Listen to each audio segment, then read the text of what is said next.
Il était une fois un petit village des bords de Seine. Il ne s'y était jamais passé grand-chose depuis l'époque romaine où une grande métairie élevait des cochons. Villa Porcariarum. Quelques dizaines d'habitants cultivent maintenant les terres aux alentours, des vignes, des asperges, et ils y élèvent quelques bestiaux. On y pêche l'anguille et on profite du trafic fluvial. La vie s'écoule paisiblement. En 1900, comme à l'époque romaine, on aime les cochons, ils portent bonheur, et ils sont sur toutes les cartes de vœux.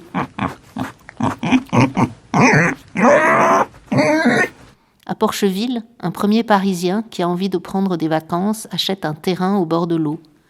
Il y construit une belle maison à laquelle il donne le nom du lieu-dit, écoute s'il pleut. D'autres suivent. Il y a un train qui arrive dans le village. On peut quitter ce Paris déjà surpeuplé pour se retrouver en 1 heure dans un cadre bucolique. Les peintres impressionnistes sont déjà installés dans le coin. Il y a une si belle lumière au bord de l'eau.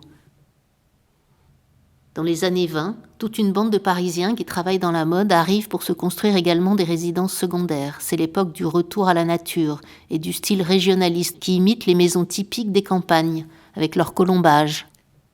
Les gens du village sont surpris de ce succès et ils se mettent à ouvrir des restaurants, des guinguettes et tout un commerce nouveau s'installe pour satisfaire ces Parisiens qui viennent faire la fête, se baigner et pique-niquer en barque sur les jolies îles de la Seine, en particulier sur l'île d'Amour, où un peintre est installé juste en face.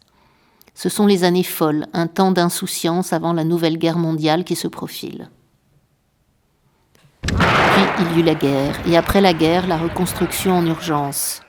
Et dès les années 50, le boom économique. Les habitants de Paris s'équipent en télévision, en aspirateur, en robots ménagers, comme en Amérique. Mais pour tout ça, il faut fabriquer de l'électricité vite, mais où et comment ? On a appelé ça le défi énergétique. EDF, société d'État, est créée. On connaît bien le charbon. Les usines thermiques allaient donc être la solution. Les ingénieurs se mirent à chercher des sites autour de Paris afin de pouvoir construire ces usines. Pas trop près de la capitale, car les fumées sont nauséabondes et polluantes, et il faut protéger les Parisiens. Tiens, et ce village-là, 50 km de Paris, Porcheville, le nom s'y prête pour une grosse usine à charbon bien polluante. C'est au bord de la Seine, parfait pour l'eau, car c'est la vapeur qui fait tourner les turbines, et les péniches y accéderont pour acheminer les matériaux.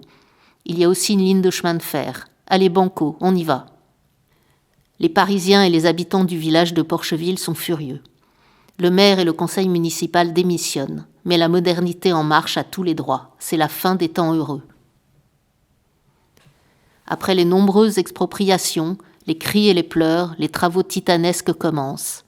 La Seine est remaniée, draguée, les jolies îles sont submergées, les paysages transformés par des terrassements gigantesques, des routes, des voies de chemin de fer se construisent, et 2 grandes cheminées s'érigent.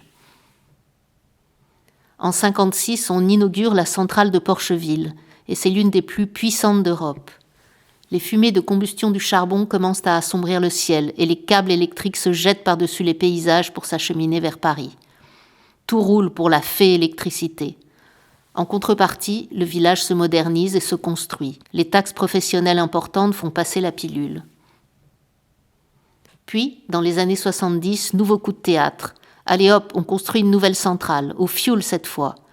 Rebelote, travaux titanesques pour une usine encore plus grande, encore plus puissante. La centrale au charbon est dynamitée peu après.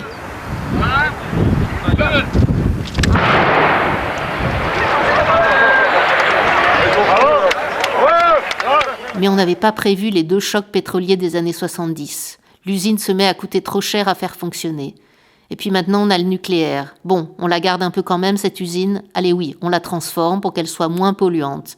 On dépense quelques milliards en plus, mais le pétrole devient vraiment trop cher. Finalement, on la ferme. C'était en 2017. Aujourd'hui, EDF commence la démolition. La cathédrale du XXIe siècle aura duré 65 ans. Maintenant que tout est encore là, il faut garder la mémoire.